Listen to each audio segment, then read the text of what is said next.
नमस्कार मित्रों, माता रानी की जय हो। माता रानी सबको खुश रखे, सबका जीवन हंसी खुशी व्यतीत हो। इसी मनोकामना के साथ मैं विश्वनाथ शास्त्री एक बार फिर हाजिर हूँ आपके इस अपने चैनल पे। मित्रों, हम आपके लिए एक वशीकरण विधि लेके आए हैं। इस विधि में ऐसा क्या है जो ये आपको अपना मनवांछित उद्देश्य प्राप्त कर सकती है। हम जानते हैं कि आप अभी तक काफी विधियां इस्तेमाल कर चुके होंगे या काफी विधियों के बारे में आपने करने के बारे में सोचा होगा और आपने की भी होगी, परंतु आपको अभी तक अपना उद्देश्य प्राप्त नहीं हुआ है। मित्रों, विधि करना और वो भी सही विधि करना, दोनों में फर्क होता है। आप जो विधियां आप कर रहे हो, क्या आपको उन विधियों का आधार पता है? क्या आपको पता है कि वो जो सामने वाला आपको जो विधि बता रहा है वह विधि किस शास्त्र के अनुसार है? तंत्र शास्त्र के अनुसार है, मंत्र शास्त्र के अनुसार है, वैदिक है, या फिर किसी और तंत्र, किसी और शास्त्र की कोई विधि है? सबसे पहले तो आप जो भी विधि कर रहे हो उसके बारे में आपको स्वयं को ज्ञान होना चाहिए, या फिर आपको जो विधि बता रहा है वह, उसका फर्ज बनता है कि वह आपको उस विधि के बारे में सब कुछ बताए कि इसका क्या आधार है, इसको किस किस स्थिति में करा जा सकता है, कौन कौन कर सकता है और इसका उद्देश्य क्या है।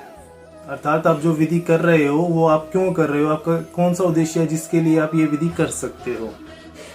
इन्हीं सब सवालों के जवाब के लिए मैं विश्वनाथ शास्त्री हाजिर हूँ। तो चलिए मित्रों, शुरू करते हैं इस विधि के बारे में। सबसे पहले मैं आपको इस विधि के बारे में बता दूं, हम ये जो विधि आपको बता रहे हैं, यह विधि अगर आप किसी को प्रेम करते हो, शारीरिक प्रेम ना हो, ये किसी का फायदा उठाने की दृष्टि से ये विधि ना करें। यहाँ बात हो रही है सच्चे प्रेम की, जो एक सच्ची भावना होती है। मैं उस प्रेम की बात कर रहा हूँ जो राधा कृष्ण के बीच था, जिसके अंदर कोई शारीरिक आकर्षण नहीं था, सिर्फ एक मन के अंदर जो एक भावना होती है किसी इंसान को सदैव सदैव के लिए अपना ईश्वर मान लेना, उस प्रेम की भावना की यहाँ पे बात की जा रही है। कि यदि आपके मन में किसी इंसान के प्रति वो प्रेम की भावना है जो सिर्फ और सिर्फ एक जीवन में किसी एक ही इंसान के प्रति उत्पन्न होती है, और वह सामने वाला इंसान आपकी इस भावनाओं की कदर नहीं कर रहा है या आपकी भावनाओं को नहीं समझ पा रहा है, आपने उसको अपनी भावना बताई परंतु उसके मन में आपके प्रति वो भावना नहीं है जो आपको उससे चाहिए, तो इन्हीं सब समस्याओं का समाधान इस विधि में छुपा हुआ है। उससे पहले तो मैं आपको बताऊं कि हम जो भी विधि आपको बताते हैं वह विधि सिर्फ और सिर्फ शुद्ध अवस्था में कर सकते हैं। अर्थात यदि कोई भी मनुष्य अपने किसी भी समस्या को प्राप्त करने, समस्या के समाधान को प्राप्त करने के लिए अगर विधि करना चाह रहा है, तो पहली बात तो इस बात का ध्यान रखा जाए कि यह विधि कभी भी मांस, मच्छी, मदिरा आदि का सेवन कर आप नहीं कर सकते। दूसरी बात, यदि कोई महिला, कोई बालिका अपने प्रेम को प्राप्त करने के लिए विधि करना चाहती है, वो इस बात का ध्यान रखे कि कोई भी विधि कठिन दिनों में नहीं की जा सकती। आप जब शुद्ध अवस्था में हो तब आप ये विधि अवश्य कीजिए। तो चलिए मित्रों, शुरू करते हैं। शुरू करने से पहले यदि आपने हमारे चैनल को सब्सक्राइब नहीं किया है तो हमारे चैनल को सब्सक्राइब करें, साथ ही हमारे इस वीडियो को लाइक करें ताकि हमारे इस चैनल पर आने वाली सभी सच्ची वीडियो की जानकारी आपको मिलते रहे। और यदि इसके अलावा आपके जीवन में कोई समस्या है जिसने आपकी जिंदगी को अस्त व्यस्त कर दिया है, जीवन की खुशियों का हरण कर लिया है, तो मित्रों घबराने की आवश्यकता नहीं है। हमारे संपर्क सूत्र आपकी स्क्रीन पर चल रहे हैं, आप हमसे संपर्क करें। आपकी हर समस्या को जड़ से खत्म किया जाएगा, साथ यह भी सुनिश्चित किया जाएगा कि इस प्रकार की समस्या कभी आपकी जिंदगी में न आए। तो मित्रों, विधि बताने से पहले मैं आपको कुछ सावधानी बता दूं कि हम जो भी विधि आपको बता रहे हैं ये सभी विधि तंत्र शास्त्र के अनुसार है, जिसमें गलती की कोई गुंजाइश नहीं होती। अतः जैसा दिखाया है वैसा ही कीजिए, क्योंकि यदि कोई गलती हो जाती है तो दिक्कतें हो सकती हैं। तो सबसे पहले मैं आपको विधि का समय बताता हूँ। यह विधि आपको रात को करनी है, किसी भी पक्ष, किसी भी महीने के शुक्ल पक्ष या कृष्ण पक्ष, किसी भी पक्ष में कीजिए, किसी भी वार को कीजिए, लेकिन ध्यान रहे विधि होगी सूर्यास्त के बाद में। विधि आप कर सकते हो 7 से 8, मतलब 8 बजे के बाद से रात को 12 बजे के बीच में। 8 से रात को 12 के बीच में आप ये विधि कीजिए। विधि करने के लिए आपको 2 चीज़ों की आवश्यकता पड़ेगी। एक तो एक पात्र में आपको गंगा जल चाहिए, ध्यान रहे वो पात्र तांबे का ही होना चाहिए, किसी और धातु का ना हो, स्टील का या फिर लोहे का या कोई प्लास्टिक का पात्र ना हो। जो भी पात्र आप लो वो तांबे का ही पात्र होना चाहिए। इसके अलावा हमको जरूरत पड़ेगी कुछ इलायची की।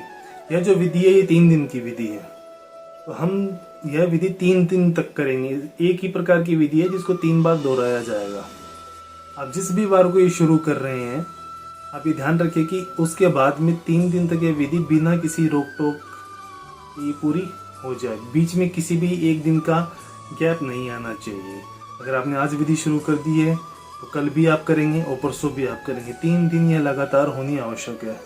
विधि करने के लिए सबसे पहले तो आप आसन लगा के अपनी सामग्री लेके बैठिए और सबसे पहले जो आपने इलायचियाँ ली हैं उसमें से एक इलायची का समावेश आपको इस गंगा जल में करवाना होगा। गंगा जल में जो भी आप इलायची डालेंगे वो ध्यान रहे कि वो इलायची कहीं किसी प्रकार से भी खंडित ना हो, एकदम साबुत इलायची हो, क्योंकि किसी भी कांड में, किसी भी क्रिया में, वैदिक क्रिया में या तांत्रिक क्रिया में कभी भी खंडित सामग्री का इस्तेमाल नहीं किया जाता। यह विधि करने के लिए सबसे पहले आपको इस इलायची को इस गंगा जल में समावेश करवाना होगा। यह करने के पश्चात अब हम इस गंगा जल को अभिमंत्रित करेंगे। अभिमंत्रित करने के लिए सबसे पहले तो इस पात्र को अपने दाहिने हाथ की हथेली पे रखिए और अब हम इसे एक वशीकरण मंत्र द्वारा अभिमंत्रित करेंगे। अभिमंत्रित करने के लिए जो मंत्र है आपकी सुविधा के लिए स्क्रीन पर चला दिया जाएगा। मंत्र अष्टम त्रिय स्नानम कुरु मम। अब यहाँ पे आपके साथी का नाम आएगा जिसके प्रेम को प्राप्त करने के लिए आप यह विधि करना चाह रहे हैं। वशम जल अर्पणाय सफल कुरु नमः। मैं मंत्र एक बार फिर से दोहरा देता हूँ। अष्टम त्रिय स्नानम कुरु मम, साथी का नाम, वशम जल अर्पणाय सफल कुरु नमः। इस मंत्र का 108 बार जाप करना है। 108 मंत्रों की एक पूरी माला आपको इसके अंदर मंत्रों का जाप करना है और जब यह अभिमंत्रित हो जाए तत्पश्चात इसको आपको सीधे अपने पूजा स्थल पे, आपके घर में जो भी पूजा स्थल हो आप इसको वहां पे रख सकते हैं। सुविधा के लिए आप इसको ढक के रखें, क्योंकि यह विधि वैसे भी गुप्त में होती है। आप कोशिश कीजिए कि आप ये जब विधि करें किसी भी दूसरे इंसान को इस विधि के बारे में कोई ज्ञान ना हो, अन्यथा आपसे सवाल जवाब किए जाएंगे और कोई भी विधि गुप्त में ही आपको सर्वश्रेष्ठ परिणाम दे सकती है।